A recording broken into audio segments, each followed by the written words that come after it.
bóng ôn mà nhầm cha bà lại mùa nhầm tại ốc nia nên tập trầy có công cha bà lại nên tâm bảng mình ấy chẳng na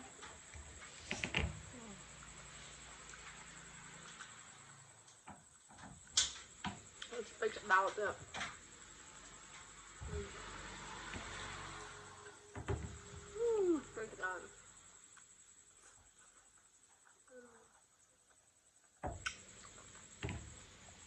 sạch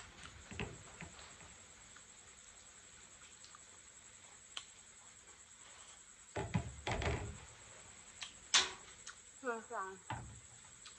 tôi chưa chuyện năm cha bà lại trên kề bọc ạ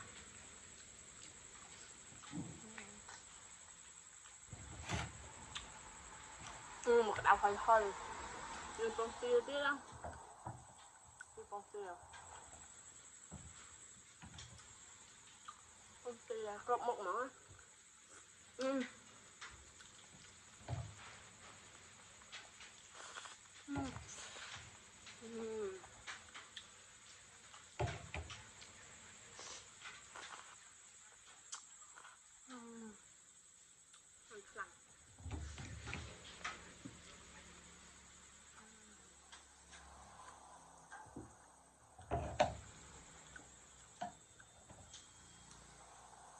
nặng bọc của nó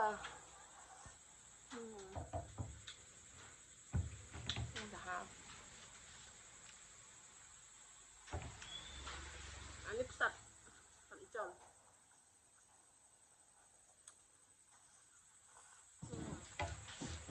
cái đầu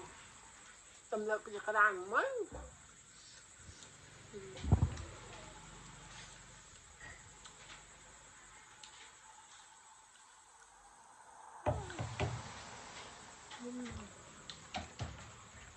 ta có ma mặt